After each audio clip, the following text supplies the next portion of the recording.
What's up, everybody? It's Michael, Ghost, Hef, Alan 1, Alan 2, Otto, and our new sponsor, Oreo Popcorn. Thank you, thank you to Oreo Popcorn for sponsoring the Infinity Edge podcast. Really came out of nowhere with the big endorsement deal. Thank you so much. Real clutch. I was super hungry. And now I'm eating this. It fuels me. It's like the G Fuel equivalent of esports. It's Oreo popcorn. We have the playoffs, the LEC and the LCS. They are not only regular season leagues; they also have a postseason, and they will be playing in the World Championship. I know it's surprising. It seems like they shouldn't be allowed to, but they're going to. So. Yeah, that's basically it. TSM number 1 seed. Spica causing some controversy on Twitter because people were crying about him being an MVP candidate or something. I don't understand any of that. So that's about it. That's all I got on that. Makes no sense to me. I blame Tim Seven Hoyson, Oracle's Elixir guy. It's all his fault. Way too much going on over there. Trying way too hard. So, boys, how's it going? You guys ready for some playoff action in the best league in the world? I definitely am. I did not expect a random sponsor for the first time for us going free and Hold up. us Wait to a start second. making enemies once again. You can't say it's random. They are our sponsor now. You have to be nice. They won't come back if you keep saying that. So. Are they only your sponsor? I did not get any Oreo popcorn. Alan, did you get any Oreo popcorn? No, I have been sponsored by Hospital Bracelet. Wow. They're blue. They let you into the hospital. They say you don't have COVID-19. Hospital Bracelet. A bracelet is able to tell you that? Just move on. All right, we're going to start off with some League of Legends. You know, the reason you all are hopefully watching this video. Or maybe you're just interested in Oreo Popcorn, our new sponsor. But to kick off our best of 5 series, we have C9 versus Team Liquid. In the over-encompassing season, C9 has had TL's number 3-2. But we'll start with you, Alan, on this one. Will Team Liquid get the better of C9 this time around? No, I don't think so. So I saw on Twitter today that Pikel's friend, the E-Goat man, had Cloud9 as Billy. There we go. Thank you, Billy Elder. Is that right? Billy Von Elds. Von Elds. Yes. Okay. So I was looking, Elder. And he has on his gold model Cloud9 as the best team in the LCS, which is also where I had them ranked at the end of the season as well through gold, especially their gold spent percentage differential is the best in the league, even though they were like 15 and 12 or something, and 100 Thieves and Evil Geniuses were much better than that. And that's because Cloud9 is good at playing the game, I think, and just had some kind of semi-troll performances this split. There's a tiny bit of feedback coming from somewhere as I speak here, if anyone has a speakers on or something. There we go. It is solved. And so that yeah, I forgot what I was saying entirely there, but I like Cloud9 in this matchup a lot. I think they're the better team, and I think that Team Liquid's been pretty much a mess all season long. I think we can get into like how to play the DraftKings a little bit later, but for the matchup, I definitely like Cloud9's. All right, Michael, we'll throw it over to you. C9TL, do you have a different opinion that Team Liquid will win, or is C9 going to take this one pretty easily? So I'm not sure how many people watching this video have watched every single episode during the summer season, but if you go back all the way to the first episode of this season, I'm pretty sure you would have heard me saying that C9 was the best team, and somebody else in this video saying that a different team, not to be named, was the best team around. And it wasn't C9. But, in fact, C9 is the best team, and they've been the best team this whole time from a talent perspective. I know that when results get a hold of you and you think to yourself, oh man, they looked real bad against team X, Y, and Z, you might start to question how good C9 is. But once you lay your eyeballs back onto them and see them in a matchup against a team like Team Liquid in the first round of the playoffs, you realize there's no way they could possibly lose this match. So that feels strong. If that is not a curse, I don't know what is. I've never cursed a team in my entire life.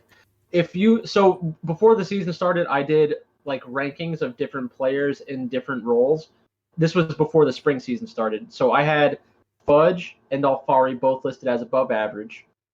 There is an elite tier, but they're equal in that respect. I had Blabber listed as an elite jungler and Santorin listed as an above average jungler, so I have Blabber winning that role. I have Perks as an elite mid laner and Jensen as an above average mid laner. I don't know if I really believe that Jensen's above average at this point. I think that once Abadage came over in the summer split, that kind of changed things up. Like I think he's definitely in that tier. And then there have been some good performances from like a Blaze Olive, but probably Perks, Power People, Jensen, Abadage are the top four. I do think that Perks is better than Jensen though. Then I had Sven equal to Tactical. This doesn't have anything to do with King. This was pre-King, the pre-King era. And then I have Core JJ and Vulcan as both above average. So I have advantages for C9 in the jungle and in the mid lane. I do think that's kind of how this boils down in the long run. I think that a lot of people from the summer split might think, like, you know, when Alfari was gone, they didn't really look as good, but now that he's back, maybe they have an actual advantage in the top lane as well. I'm not really convinced by that. I think that League of Legends is still more of a mid lane jungle kind of game, so I'll take the team with the mid lane and jungle advantage, and I'll take C9. All right, so both of you pretty firmly on C9 here. I would like to defend myself quickly. Defend your honor. Yeah, when we spoke of the best team in the league, there were a few assumptions. Team Liquid would not internally implode, in which their top laner hated their coach so much that he just basically refused to play and then got the coach fired. So I feel like there was some extenuating circumstance to Team Liquid, although at the end of the day I kind of agree when you really think about like the mid jungle matchup here, which feels like is kind of going to be the key to these playoffs. Like Cloud9's favored against everyone in the LCS in that way by a pretty significant margin, in my opinion. All right. When in doubt, bet on the jungle and the mid changed. laner. Yeah. Unforeseen circumstances has swayed Alan's opinion over to Cloud9. Well, question. Were there any other coaches fired in the summer split? And was there a first coach to be fired line in the LCS like there is in the NFL? In the NFL, they always have that line before the season starts, and there's actually some good value there. Yeah. I don't think anyone would have picked Jack losing his job no. After like a couple good splits, but you know, stuff happens. Agreed. Stuff did happen in the LCS this year. That is a fact. We will move on to a match that I assume will get some decisiveness, maybe. Evil Geniuses and Dignitas. In the regular season, can any of you guess who has the upper hand? The way that you are presenting this tells me it's Dignitas, but otherwise I would have definitely guessed Evil Geniuses. I'm going to say Evil Geniuses. Alan, your assumption is correct. Damn it. Evil Geniuses have lost 2-3 in the best of 5 throughout spring and summer. Incredible. So, this begs the question, will Dignitas have the upper hand on Evil Geniuses? Michael, I assume your answer is pretty obvious, so I will start with you. Well, you know, it's funny that you'd say that, because there were some people in my Discord asking me about which teams I thought were overrated and underrated. So I made a video on my YouTube channel, which was roughly 1 hour long, going through the major regions, which for some reason included the LCS, and I talked about Dignitas being underrated and Evil Geniuses being overrated. So let's go through each of these lanes one by one. Impact is obviously a better player than Fake God. The name recognition is there. The champion pool is there. The willingness to play early game champions is there. The one thing that Fake God does have is the late game out card. He will play late game carries. I'm not sure how the meta will progress during their best of five. That's really the most fun thing about best of five series is like the first game will dictate so much about how the rest of the games kind of play out. So if Dignitas goes into this with a plan of playing late game, I think that Evil Geniuses might actually be the kind of team that goes heavy into the mid game or the early game, and then plays things that can also give them like a mid game power spike. I think that they think that much of themselves, which isn't a negative thing. Like I'm not saying they're like conceited or anything, but there are a lot of teams out there that they will think there's a way that they're supposed to win and a level of dominance they're supposed to show in this kind of matchup. And I think that's probably going to be a bad thing for Evil Geniuses as this goes on. I don't know who's starting in the jungle for Evil Geniuses, but there is Acadian, and Acadian is a good early game jungler. So whether or not his team plays for the late game with late game champions such as like Aphelios, Jinx, Rise, he will always have the opportunity to play an early game champion and build up that lead in the early game to create a snowball situation. So the jungle matchup is much closer than you might think. Jizuke against Yasui. I think that Jizuke is definitely the better player, but it's probably closer than we'd like to admit. The fact that Dignitas plays the Yasuo Diana compositions is very interesting as well. I think that might be something that they can kind of force Evil Geniuses to play around in the first matchup. And then we have Danny, who might be the best North American player of all time, and Ignor, who is one of the best Western supports of all time, against Neo and Aphromoo. Neo hasn't had as many insane performances in the summer that we saw like in the spring, but is still a pretty good player. And then you have Aphromoo, so it's really going to be matchup dependent. I think that if I was the coach of Evil Geniuses and I was thinking about how to put together a game plan to beat Dignitas, I think that I would probably want to put Jizuke on roaming mid laners and play around Danny just like by diving bot lane, creating advantages in the bot lane. If I'm Dignitas, I'm probably playing hyper aggressive stuff bot lane and trying to shut down Danny and make Jizuke end up being the one who actually beats me. And that would be very interesting. I think that Dignitas has winning chances if they can force that kind of game scenario. Unfortunately, I think that Dignitas will end up over leveraging into the late game and losing. Because when you instantly concede the early game, then you give up tempo, you'll necessarily have a gold disadvantage in the early and mid game, and then it'll be probably too much for them to overcome in the late game. But I definitely think that this is the matchup that I prefer a possible upset from. So does Dignitas have better chances than it might seem? Yes. Am I going to bet money on them on a sports book? No. But it's definitely something that I could see happening if they play around it the right way. All right. Good analysis on EG Dig. We'll throw it over to Alan to get his take on this one. Do you share the same sentiment that Dignitas might scale back and wait for the late game, and that'll be their eventual downfall? I am just sitting here waiting for my brain to return from space. Michael just took us on the biggest galaxy brain I've ever heard. He just said that Dignitas could beat Evil Geniuses. I think that Dignitas might be the worst playoff team I've ever seen. I mean, okay, that's not true actually, because the LCS lets in like all these teams horribly, but the worst like top 4 playoff team I've ever seen. Like what? No, I don't think that Dignitas is any good at all. Fake Me God. neither. They don't have Dardoch anymore. They got rid of Dardoch. Fake God. Listen, we're talking about a league where you only need a 31% win rate to make playoffs. Yeah. Well, that's offensive. Just saying.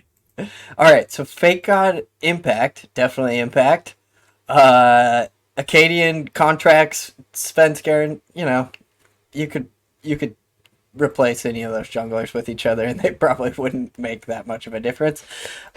Mid lane, I think it's like a humongous gap, like not even close, like way bigger than the Jensen Perks one. Then bot lane, I think, is a pretty big gap as well. Like, I really don't see this being close at all. Like, I think that this is an Evil Geniuses 3-0, which I think is how everyone's going to play the DraftKings slate, and I think that's how everyone is going to bet on it as well. But at the end of the day, like, Dignitas is fine to play against in DraftKings. Evil Genius is one of the best teams and wins in DraftKings.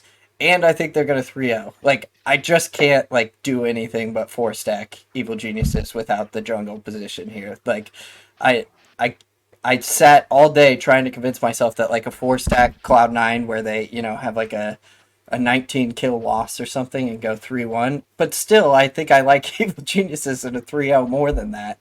And so, to me, this slate's pretty easy. You take 4 Evil Geniuses players, you take 3 Cloud9 players. Don't play the jungle from Evil Geniuses because they could do a mid series substitution. Yeah, that's kind of the issue with the slate. If everyone's kind of having the same thinking that Alan has at the moment, those other 4 positions from Evil Geniuses are going to be pretty highly owned, with Impact, Zuke, Danny, and Ignar. If you do fancy that the EG matchup will be the bloodier of the 2. Yeah. But I mean, if you enter that in a 20-person contest, and it is the winning lineup, like you're fine. You're gonna be good.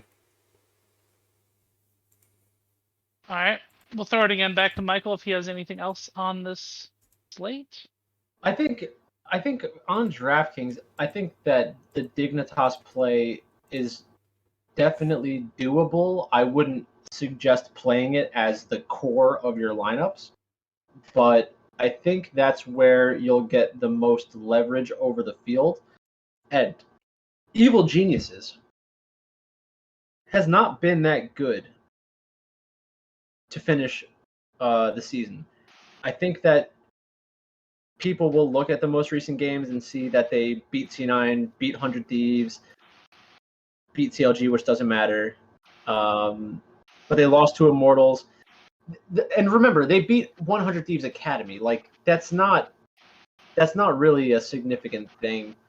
I love Evil Geniuses. I'm not trying to say, like, Evil Genius is going to be bad or something for the rest of the playoffs, but Evil Genius is a team that you cannot be on, like, from a betting perspective, I think, especially on sportsbooks, because this is the highest their perception is going to be. If they make a run and win the championship, then the sportsbooks will probably end up winning a lot of money because they'll just destroy all the other futures and stuff like that. But do I think that they can beat C9 in a best of 5? Not really. Do I think that they will beat Team Liquid or TSM or 100 Thieves in a best of 5? Personally, I really don't think so. I want them to. I want Danny to be the best player in North America. I honestly do. I love Ignar. I want Danny and Ignar to just, like, make a run at Worlds. But do I think it's realistic? I just don't think it's realistic, especially with where the meta is going, because Danny has shown their most skillful performances on a lot of those late game carries where they can solo carry a game, but I don't think that's where the meta is going. I think it's going to be more utility AD carries, which is kind of surprising to me. And we did see this at the end of last year as well, when, like, right when you start seeing Jinx, Aphelios, and those types of champions, you're going to get the really good teams that play Jinx, Aphelios, and you're going to get the really good teams that play Jhin, Ashe, and, like, other utility champions that can have some form of engage, and you're just diving the late game champions. So I think you just kind of have to have some exposure to Dignitas. It's going to feel bad, yes, but I'm pretty sure it's the right thing to do. Yeah, I mean, if making a bunch of lineups for this, like of course you have to have Dignitas. I think it's the only leverage spot because I think Team Liquid and Cloud9 are gonna split up ownership in their game pretty well. I just I don't think that that Dignitas, the team with Yasui, is gonna win this matchup. I just like that's a crazy one to me. How what's your favorite kind of build for this slate then? Like who do you want in your 4-stack?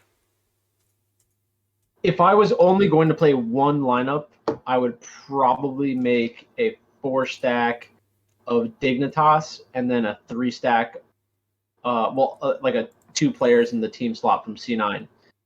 Wow. I think that that's a good way to get some money on the games. Because honestly, I mean, people in my Discord will know this.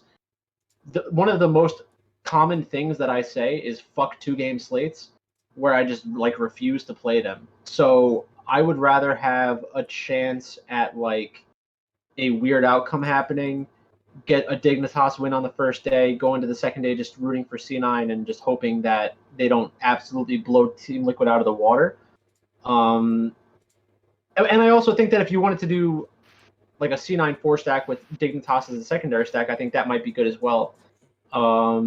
But that's how I would want to get exposure to it. If I could only play one thing, I get the emotional free roll because if Evil Geniuses wins, I'm happy. I get the mushing Dignitas on purpose because if they lose, then I'll just blame it on them getting rid of Dardoch, and I get the leverage over the field. So it's a perfect spot for playoff League of Legends.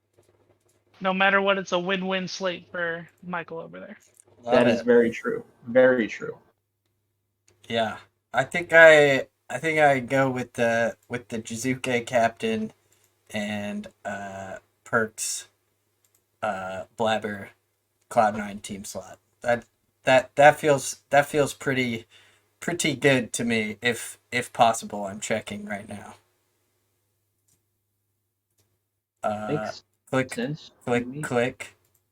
Click. No, not possible. Yikes.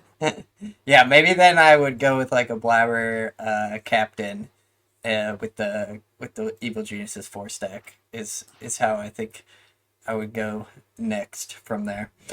But something that combines 4 Evil Genius players with 3 Cloud9 feels pretty good to me. And then just I mean, I get what you're saying. Like, if you were going to enter one lineup into the $10 5K to first, like, that lineup that you described has a way higher chance of, like, winning and is probably a more exciting way to play that. But, like, I'm looking at, like, you know, the 32-person $180, and, like, that feels like the place where you play your Cloud9 Evil Geniuses and take home your small ROI and be happy on the day.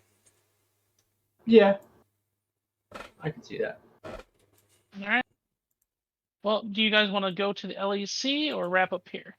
Let's wrap it because I gotta feed my kid, and we'll LEC early next week. All right, sounds good. Well, if you enjoyed the short video, I hope it helps you somehow in the playoffs. For myself, you can find me at xGhostRunner90 on Twitter. Our 2 analysts here, Michael at League of Items and Alan at A Huffleda. Be sure to like the video, subscribe to the Esports Department YouTube channel, and follow us on Twitter. In about a month, we'll be fully free, so we hope to welcome you all here and spread the word. Good luck, and let's go make some money on playoffs. Let's do it. IEDGE. That code is now dead. On that note.